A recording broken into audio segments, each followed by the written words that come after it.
வணக்கம். இரவு நேர பிரதான செய்திகளின் ஊடாக நர்மதா சிறையில் முதலில் தலைப்புச் செய்திகள். உயர்தர பரீட்சைகளுக்கு அவசர அறிவிப்பு. விண்ணப்பங்களை ஏற்கும் காலம் நாளை நள்ளிரவுடன் நிறைவு. அரசு ஊழியர்களின் மொழி அறிவு குறித்து அமைச்சர் வெளியிட்ட அறிவிப்பு. கோர்முஸ் முற்றுகைக்கு மத்தியில் அமெரிக்க கடற்படை செயலாளர் பதவி விலகினார். இனி விரிவான செய்திகள். 2026ஆம் ஆண்டுக்கான கல்வி பொது தராதார உயர்தர பரீட்சைகளுக்கான விண்ணப்பங்கள் நாளை நள்ளிரவுக்கு பின்னர் ஏற்றுக்கொள்ளப்பட மாட்டாது என பரீட்சைகள் திணைக்களம் தெரிவித்துள்ளது. அத்துடன் நிகழ்நிலை ஊடாக விண்ணப்பிக்க முடியாது என்பதுடன் விண்ணப்பங்களை ஏற்கும் காலம் மேலும் நீடிக்கப்பட மாட்டாது எனவும் பரீட்சைகள் திணைக்களம் மேலும் தெரிவித்துள்ளது. மொழிகளை கற்றுக்கொள்ளும் அரசு ஊழியர்களின் மொழி அறிவு குறித்து மீளாய்வு செய்யப்பட வேண்டும் என நிதியமைச்சர் கர்சன நாணயக்கார தெரிவித்துள்ளார். புதிய மொழிகளை கற்கும் அரசு ஊழியர்களின் திறன்கள் தொடர்ந்து பயனுள்ளதாக இருப்பதை உறுதி செய்வதற்காக அவர் இந்த நடவடிக்கையை மேற்கொள்ளுமாறு வலியுறுத்தியுள்ளார்.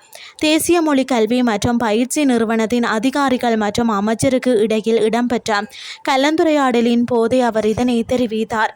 இதன்போது சிங்கள மற்றும் தமிழ் மொழிகளை கற்றுக்கொண்ட அரசு ஊழியர்கள் அந்த மொழிகளை முறையாக பயன்படுத்துகின்றனரா என்பது குறித்து 3 அல்லது 4 வருடங்களுக்கு ஒரு முறை மீளாய்வு செய்யுமாறு அமைச்சர் அதிகாரிகளுக்கு பணிப்புரை விடுத்தார்.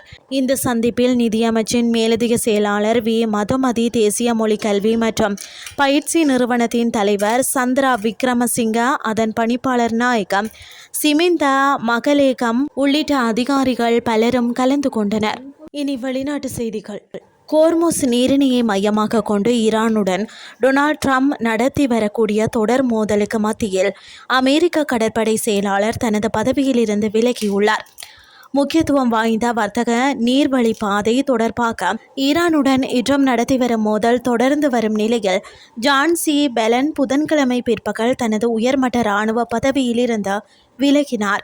உடனடியாக அமலுக்கு வரும் வகையில் அவர் பதவி விலக்கப்பட்டுள்ளதாக பென்டகனின் செய்தி தொடர்பாளரான சோன் பார்னெல் தெரிவித்துள்ளார்.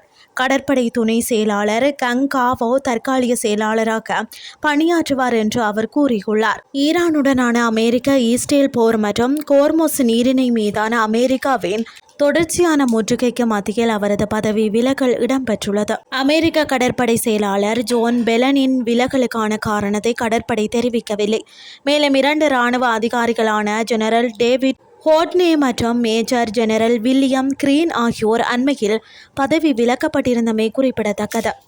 இத்துடன் செய்திகள் யாவும் நிறைவடைகின்றது. அடுத்து காலை 8:30க்கு எதிர்பாருங்கள். நன்றி.